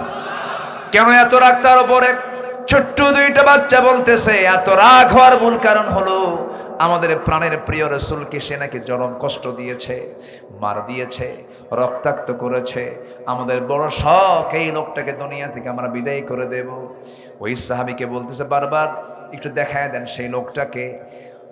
দূর থেকে আফসা আফসা চোখে দেখে বলতেছে ওই সাহাবী, ওই যে সাহাবীরা, ওই যে ছোট্ট দুইটা মাছ মাছকে লক্ষ্য করে বলছেন, দেখো ওই যে দেখা যায় ফাঁকা দিয়া ঘোড়ার পিঠে বসে আছে, দুই দিকে দুই পা ছেড়ে দিয়া চতুর্দিকে কাফের মুশরিকরা তাকে পাহারা দিচ্ছে। ওটাই হলো কুরাইশদের লিডার আবু জেহেল। বলতে দেরি হলো, যেতে দেরি হলো না। সিংহের মতো গর্জন দিয়া বাজ পাখির মতো উড়ন্ত হয়ে দৌড় মেরে চলে গেছে তার সামনে। দুই দিকে দুইজন দাঁড়ায় গেছে, ছোট্ট তরবারি পজিশন হাতে নিয়ে দাঁড়ায় গেছে। কেউ টের পায় না এটা কোন গ্রুপের সদস্য। তরবারি দিয়ে সজোরে দুজন মিলে একসঙ্গে আল্লাহু আকবার বলে দুজন দুই পায়ে আঘাত করেছে। ওই যে ঘোড়ার পিঠ থেকে আবু জেহেল ধরাশয়ী হয়ে জমিনে পড়ে গেছে। কোমর সোজা করে আবু জেহেল আর কখনো দাঁড়াতে পারে নাই। আল্লাহু আকবার বলেন, আরো জোরে আল্লাহু আকবার। মুসলমানদের বিজয় হয়েছে অস্ত্র দিয়া, শক্তি দিয়া, না ইমান দিয়া? কে দিয়া? এই জন্য আমরা মুনাফিকি করব না, ইমান ভালো করে আনবো, ইমানটা ভালো করে আনবো। মুনাফিকের কোনো গন্ধ যেন আমাদের মধ্যে না থাকে, জোরে বলি ইনশাআল্লাহ। আবু জেহেল ধরাশয়ী হয়ে পড়ল, কিন্তু এইদিকে বড় ভাই মুআজ রাদিয়াল্লাহু তাআলা আনহু তিনি একাকী পড়ে গেলেন। পিছন দিকে একজন শত্রু এসে, কুরাইশ এসে তার ডান হাতে একটা আঘাত করলো। এক আঘাতে তরবারি ঝনঝন করে পড়ে গেল, ডান হাতটা চামড়ার সঙ্গে ঝুলতে লাগলো। যুদ্ধ করবেন কেমনে, হাত তো কাটা। বাম হাত সামনে দৌড় মেরে তরবারি হাতের মধ্যে তুলে নিয়া বাম হাতে আবার যুদ্ধ চালাতে লাগলেন।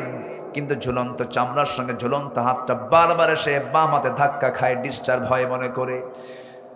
যুদ্ধের মাঝে হঠাৎ করে করলেন কি মাস, ঝুলন্ত চামড়ার সঙ্গে ঝুলন্ত হাতটাকে বাম পায়ের নিচে রেখে এত জোরে টান মারলেন, হাতটা ছিটকে পড়ে গেছে। বাম হাতে যুদ্ধ চালাতে গিয়া এক পর্যায়ে দেখা গেল পিছন থেকে আরেকজন কাফের বাম হাতে আঘাত করেছে, বাম হাতটাও কেটে পড়ে গেল, তরবারি ঝনঝন করে পড়ে গেল। যুদ্ধ করবেন কেমনে, দুই হাতই তো নাই। গর্দানটা উড়ায় দেওয়া হলো, হাত কাটা হলো, পা কাটা হলো। মাস ছোট্ট বাচ্চা দুনিয়া থেকে বিদায় হয়ে গোটা দুনিয়ার সমস্ত মুসলমানদেরকে জানান দিচ্ছেন, ও দুনিয়ার মুসলমান, আল্লাহর পথে আল্লাহর দিনকে বিজয়ী করার জন্য এমন করেই জানমাল কোরবানি করে দিতে হয়। আমার বন্ধুগণ, আমার ভাইয়েরা, মুনাফিক কখনো দিন কায়েমের আন্দোলন করতে পারে না। মুনাফিক কখনো জেল স্বীকার করতে পারে না। মুনাফিক কখনো ওয়াদা রক্ষা করতে পারে না। মুনাফিক কখনো আখিরাতকে সত্যিকার অর্থে বিশ্বাসও করতে পারে না। মুনাফিকের সমস্ত আলামত থেকে আল্লাহ রাব্বুল আলামিন আমাদের সবাইকে হেফাজত করেন, জোরে বলি আমিন। ইবাদত কবুল হবে, 10টা শর্ত পূরণ করতে হবে, মুনাফিকে বাদ দিতে হবে। নাম্বার 2 হলো নামাজের অলসতা। যার মধ্যে নামাজের অলসতা কাজ করবে তার কোনো দোয়া কবুল হবে না। এই জন্য আমরা সবাই কয় ওয়াক্ত নামাজ পড়ব? আসতে বলবেন না, কয় ওয়াক্ত নামাজ? সবাইকে পড়তে রাজি আছেন? জোরে বলি ইয়া আল্লাহ, আরো জোরে বলি ইয়া আল্লাহ। আমাদেরকে 5 ওয়াক্ত সালাত আদায় করার তৌফিক তুমি আল্লাহ দিয়া দাও, জোরে বলি আমিন, আরো জোরে আমিন। হাত নামান। বাড়িতে সব সদস্য নামাজ পড়ার দরকার আছে না নাই? যুবকরা, তোমার গ্রামকে তুমি টার্গেট করো, তোমার গ্রামে কারা নামাজ পড়ে আর কারা নামাজ পড়ে না। সতর্ক হয়ে যাও, তোমার গ্রামকে তোমার হেফাজত করতে হবে। মাতব্বর যারা যদি নামাজ পড়ে ভালো কথা, তোমরা যুবক একসঙ্গে গিয়ে মাতব্বরের রুমে বসবে, বলবে চাচা আপনি আমাদের গ্রামের মাতব্বর, আপনার বিচার আচার আমরা মেনে নেই, আপনি দয়া করে নামাজটা পড়ুন, নামাজটা ধরুন, আপনার নেতৃত্ব আমরা মানব। নামাজ পড়বেন, নেতৃত্ব মানব, নামাজ পড়বেন না, নেতৃত্ব মানব না, ঠিক কিনা? আপনার গ্রামকে আপনি সাজান ইসলাম দিয়া। এখন পরিবেশ এসেছে, পরিবেশ এসেছে কিনা বলেন? আপনার চোখের সামনে কোন মহিলা আপনার গ্রামের কোন ঘর থেকে অর্ধলগ্ন হয়ে মাথার চুল ছেড়ে দিয়ে বের হয়, আপনি এটাকে নোট করুন, এটাকে আপনি নোটে নিয়ে আসেন। কয়েকজন যুবক তোমরা এক হয়ে সেই মহিলার বাড়িতে অথবা তার মুরব্বীকে জানিয়ে দিন, জানিয়ে দাও যে দেখুন আপনার মেয়ে অথবা আপনার স্ত্রী অথবা আপনার বোন এইরকম করে অর্ধলগ্ন পোশাক নিয়ে যখন বাইরে বের হয়, আমরা যুবক, আমাদের কষ্ট হয়, আমাদের ঈমান দুর্বল হয়ে যায়, আমাদের চোখের গুনাহ হয়। গ্রামকে বাঁচাতে বোরকা লাগায় দাও, ঠিক কিনা? সম্মানিত ভাইয়েরা, তোমরাই পারবে নতুন বাংলাদেশ গড়তে। 55,000 বর্গ মাইলের 64,000 গ্রাম বাংলার প্রতিটি গ্রামকে আমরা বেনামাজি মুক্ত দেখতে চাই। সবাই দেখতে চান তো ইনশাআল্লাহ? নামাজ, নামাজ, নামাজ। এই দেশের কোন নেতা নামাজের বিল আনে নাই আজ পর্যন্ত। 53 বছর পর্যন্ত, থামুন, 53 বছর পর্যন্ত এই দেশের কোন নেতা, কোন দল নামাজের বিল আসুক, একমাত্র ইসলামী দল ছাড়া, তারা তো ক্ষমতায় যায় নাই, কেউ কিন্তু নামাজের বিল টানে নাই। আমাদের দাবি হলো আমরা সেই নেতৃত্ব দেখতে চাই যারা নামাজ রাষ্ট্রীয় পর্যায়ে কায়েম করতে চায়। এ মতের পক্ষে কি সবাই রাজি আছেন? নামাজ কায়েম হলে সুদ থাকবে না, ঠিক কিনা? নামাজ কায়েম হলে জিনা থাকবে না, নামাজ কায়েম হলে পরে সুদের কোনো গন্ধ সমাজে দেখা যাবে না। আল্লাহ কবুল করুন। আমার বিশ্বাস এদেশে কোরআনের রাজ কায়েম হবে। জোরে বলি ইনশাআল্লাহ, আর জোরে বলি ইনশাআল্লাহ। শহীদের কাতার আছে না নাই? শহীদের রক্তে জমিনে আছে না নাই? রক্ত ভেজা বাংলার জমিন ইসলামী আন্দোলনের জন্য উর্বর থেকে আরো উর্বর হয়ে যাবে। জোরে বলি ইনশাআল্লাহ। সম্মানিত ভাইয়েরা, আমি অনেক আনন্দিত, দীর্ঘদিন পর মন খুলে কিছু কথা বলতে পারছি। আলহামদুলিল্লাহ বলেন। ইবাদত কবুল হবে 10টি শর্ত, 10টা অপকর্ম ছাড়তে হবে, মুনাফিকি বাদ দিতে হবে, নামাজে অলসতা বাদ দিতে হবে। সবাইকে 5 ওয়াক্ত নামাজ পড়তে রাজি আছেন তো? নামাজ বাদ যাবে? মনে থাকবে? বউ যদি নামাজ না পড়ে কি কয়? মায়ের হবি দেখছেন? হাই হাই হাই হাই রে, কাম সারছে। এ তো শুধু মায়ের কথা কয়। আল্লাহ তো মায়ের কথা আগে বলেন, ওয়াহজুরুহুন্না ফিল মাদাজি'i বলেছেন, ওয়াহজুরুহুন্না ফিল মাদাজি'i। অনেক কথা আছে, সর্বশেষ মানে প্রথমে মায়ের। এই তো কাম তো মুশকিল, তো লক্ষণ খারাপ, মারা যাবে না তো? আচ্ছা, রসুল কোন বউকে মেরেছেন এরকম কোন হাদিস পেয়েছেন আপনারা? বউকে মারে কোন সভ্য লোক? দেন, তাও কয় না। এখন তো ঠিক হয়ে গেছে না? সন্তানের সামনে আপনি বউ পিটবেন, এটা বেমানা। পিঠায় মানুষকে ভালো করা যায় না। বউকে বলবেন, বউ একে ছাদের নিচে থাকি, তোমার যৌবন আমার কাছে, আমার যৌবন তোমার কাছে। তুমি কি চাও যে আমরা এই দুনিয়াতে এক ছাদের নিচে ছিলাম, আমরা জান্নাতে গিয়েও আমরা এক ছাদের নিচেই থাকবো? এক জান্নাতি থাকতে চাই। তুমি কি জান্নাতে থাকতে চাও না? হ্যাঁ, থাকতে চাই। নামাজটা পড়ো। শুনবে না কেন? শুনবে। ছেলেকে বুঝাবেন, মেয়েকে বুঝাবেন, একটু কাঁদবেন, তাদের জন্য দোয়া করবেন আল্লাহর কাছে। অবশ্যই সব কবুল করে ফেলবেন তিনি আমার কে? আল্লাহ। কু আনফুসাকুম ওয়া আহলিকুম নারা। পরিবারকে নামাজের ব্যাপারে তাকিদ করতে হবে।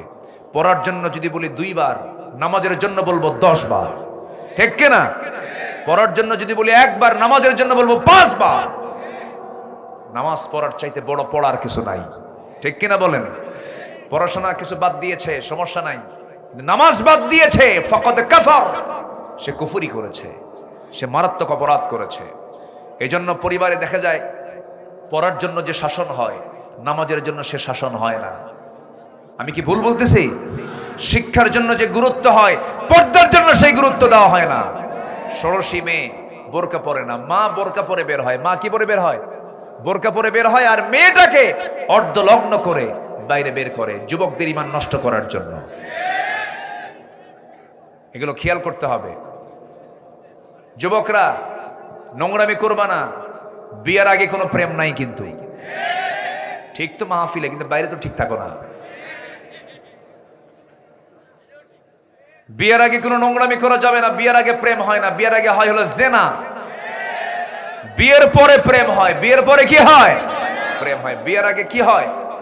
জেনা হয়। বিয়ের আগে কোনো প্রেম নয়। অনেকে প্রাউড করে বলে, আমাদেরকে বলে হুজুর আমাদের না এটা লাভ ম্যারেজ। আমি কই লুচ্চা ম্যারেজ। কি ঠিক কিনা? হ্যাঁ, বিয়ের আগে বিবাহ পূর্ব ওলা মুত্তাখিদি আখদান ওলা মুত্তাখিদাতি আখদান, কোন গোপন গোপন কোন বৈঠক চলিবে। বিয়ে করবা সামনের দরজা দিয়ে মুরব্বীকে বলবা, মেয়ের বাপকে বলবা, তোমার বাপকে পাঠায় দিবা, মাকে পাঠায় দিবা, বুক উঁচু করে বলবা আমার যৌবন এসেছে, আমার যৌবন নষ্ট করতে চাই না বাবা, বিয়ে করা। আজকে যুবকরা দারুণ খুশি, হুজুর ভালো করে কারণ বাপ বসে আছে, দেখেন কিছুর আওয়াজ দেয়, আবার কিছু বুড়া চাচাও দিকে আওয়াজ দেয়, কি যে করবে আল্লাহ জানে। আমার রাসূল বিয়ে করায় দিতেন। রাসূল কিন্তু খুব বড় ঘটক ছিলেন, বলি আলহামদুলিল্লাহ। কারণ সমাজে জেনা বাড়লে পরে সমাজে রোগ সৃষ্টি হবে। এই জন্য জেনা বন্ধ করার জন্য একমাত্র উপায় হলো বিয়েকে কঠিন করা না সহজ করা। বিয়েকে সহজ করো, জেনা কঠিন হয়ে যাবে, আর বিয়ে কঠিন করবা, জেনা সহজ হয়ে যাবে। হ্যাঁ, ও একজন বলতেছে হুজুর বিয়ে করবো কেমনে, নিজের পায়ে নাকি দাঁড়াতে হয়। ওকে অন্যের পায়ে দাঁড়ায় আছে নাকি? যে বিয়ে করতে চায় সেই কি অন্যের পায়ে দাঁড়ায় থাকে? কিছু বেকুব বাপ আছে, বাপরা বোঝে না, আছে না? আছে না? আছে, এগুলো বুঝতে হয় না। ঠিক আছে, খুব সুন্দর। আপনারা মন চাচ্ছে আরো ঘন্টার পরে ঘন্টা কথা বলি, বলবো এই বছর না সামনে বছর ইনশাআল্লাহ। নাম্বার 3, আল্লাহ রাসূলের যারা চরম অবাধ্যতা করবে, ওয়া মান ইয়াসিল্লাহ ওয়া রাসূলহু ওয়া ইয়াতাআদ্দা হুদুদাহু ইউদখিলহু নারান খালিদান ফিহা ওয়া লাহু আযাবুম মুহিন। নাম্বার 4, আল্লাহর সাথে যারা শিরিক করবে তাদের কোনো দোয়া, কোনো ইবাদত কবুল হবে না। ওয়া মান ইউশরিক বিল্লাহ ফাকাদ হারামাল্লাহু আলাইহিল জান্নাহ। যে ব্যক্তি শিরিক করবে তার জন্য জান্নাতটা হারাম হয়ে যাবে, দোয়া কবুল তো দূরের কথা, জান্নাতে বাজেয়াপ্ত হয়ে যাবে। নাম্বার 5, আছে না নাই? এই নামাজি লোক আছে না নাই বলেন তো? গীবতকারী, নামাজে পড়ে গীবত করে। ফেসবুক তো একটা আছে মাশাআল্লাহ, এখন কিছু হইলে কয় আমি কিন্তু সাংঘাতিক। সাংবাদিক না, আমি কিন্তু সাংঘাতিক, ফেসবুকে দিয়ে দেব, কিন্তু হুমকি মারে। তুমি কি জানো তুমি কারো একটা গোপন কথা ফেসবুকে দিয়ে দিচ্ছ? তুমি কি জানো তোমার এরকম একটা চিত্র আসতে পারে? আসতে পারে কিনা? রাসূল বলেছেন মান সাতারা মুসলিমান সাতারাহুল্লাহু ইয়াউমাল কিয়ামা। যে ব্যক্তি কোন মুসলমান, যে মুসলমান অন্য মুসলমানের কোন দোষকে গোপন করবে, আল্লাহ তাআলা কিয়ামতের দিন তার দোষকে গোপন করবে। এইজন্য পৃথিবীতে সেই মহান মানুষ, মহামানব সে, যে নিজের ভিতরে দোষ খুঁজে বেড়ায়, অন্যের মধ্যে গুণ খুঁজে বেড়ায়। তাহলে নিজের গুণ খুঁজবো না দোষ খুঁজবো? আর অন্যের গুণ খুঁজে বেড়াবো। সেই লোকটার মুখ থেকে কখনো গীবত বের হতে পারে না। আর যারা এগুলো করবে তাদের দোয়া কবুল হবে না। ওয়াইলুল লিকুল্লি হুমাযাতিল লুমাযা। নাম্বার 6, আল্লাহকে ভুলে থাকা, মন্দ কাজে আদেশ করা। এই জাতীয় লোকের কোনো দোয়া আল্লাহর দরবারে মঞ্জুর হবে না, তাদের কোনো ইবাদত কবুল হবে না। নাম্বার 7 হলো শয়তানের পদঙ্ক যারা অনুসরণ করবে তাদের কোনো দোয়া কবুল হবে না, তাদের কোনো ইবাদত কবুল হবে না। রিয়া যারা করবে, ডিসপ্লে, যারা লোক দেখানো ইবাদত, লোক দেখানো দান, লোক দেখানো নেতৃত্ব, লোক দেখানো সকল কিছু যারা করবে তাদের কোনো ইবাদত কবুল হবে না। নাম্বার 9 হলো যারা কুফরি করবে। শুধু কাফের কুফরি করে না, মুসলমানও কুফরি করে। আছে না নাই? কাফের কিন্তু কোনো সম্প্রদায় শুধু নাম নয়, অনেক মুসলমান পরিচয়ধারী কিন্তু অনেক কাফেরের বাপ। আছে না নাই? অনেক কাফেরের বাপ হয়ে বসে আছে। যারা করবে তাদের কোনো ইবাদত কবুল হবে না। আমার বন্ধুগণ, নাস্তিকদের বিচার হওয়া দরকার। এই দেশে আলেমদের বিরুদ্ধে তারা অনেক কিছু করেছে। একটা বদমাইশ, কি নাম, বিচারপতি শামসুদ্দিন, কালা মানিক বলার দরকার নাই, কালো তো আল্লাহ বানায় দিছে মানিক। দেখছেন এই লোকটা কিন্তু হাসি ছিল না এর লোকের। আমি লোকটাকে কোনোদিন হাসি মুখে দেখি নাই। যারা হাসে না তারা দুষ্ট হয়, যারা হাসে না তারা কি হয়? দুষ্ট হয়। একটু হাসবেন, যাদের স্বামী হাসে না তাদের বউরা মনে হয় মনে মনে করে এটা মরবে কোন দিন। একটু হাসি থাকা দরকার, একটু মুস্কি হাসি দিতে হয়, চিত্ত বিনোদন করতে হয়। আমার রাসূল হাসতেন, আমার রাসূল ফ্রেশ একদম নির্ভেজাল হাসি দিতেন। পেটে খাবার ছিল না, আমার নবীজির হাসি দিয়ে মুখটা ভরা ছিল। জোরে বলেন সুবহানাল্লাহ। আম্মা জান আয়েশা বলেন ঘরে কোনো খাবার নাই, কিন্তু রাসূলের চেহারা দেখলেই ক্ষুধা নিবারণ হয়ে যেত। এই জন্য হাসি থাকা উচিত। আমার নবীজি সবার সঙ্গে হাসি খুশি হয়ে কথা বলতেন। এই বেয়াদবটার মুখে কোনো হাসি ছিল না। 2 বছর আগে আমাদের তালিকা করেছিল, আমরা নাকি 116 জন আলেম, আমরা নাকি রাষ্ট্রদ্রোহী। 2 বছর পার হয়নি, 2 বছর পার হয়নি, সিলেটবাসী তার ভালো আপ্যায়ন দিয়েছে, একদম কলার পাতার বিছানা দিয়েছে, আর কোর্ট হাজিরার দিন বিসি আউট করে দিয়েছে। ঠিক কিনা? আমরা অবিলম্বে এটাই দৃষ্টান্তমূলক শাস্তি চাচ্ছি তাদেরই, যারা আল্লাহর জমিনের উপরে দাঁড়িয়ে আল্লাহর বিরুদ্ধে যারা কথা বলে, ওই সমস্ত নাস্তিক মুরতাদদের প্রকাশ্যে ঝুলায় মেরে রক্ত মাংস হাড্ডি কুত্তা বিলাই দিয়ে খাওয়ানো দরকার।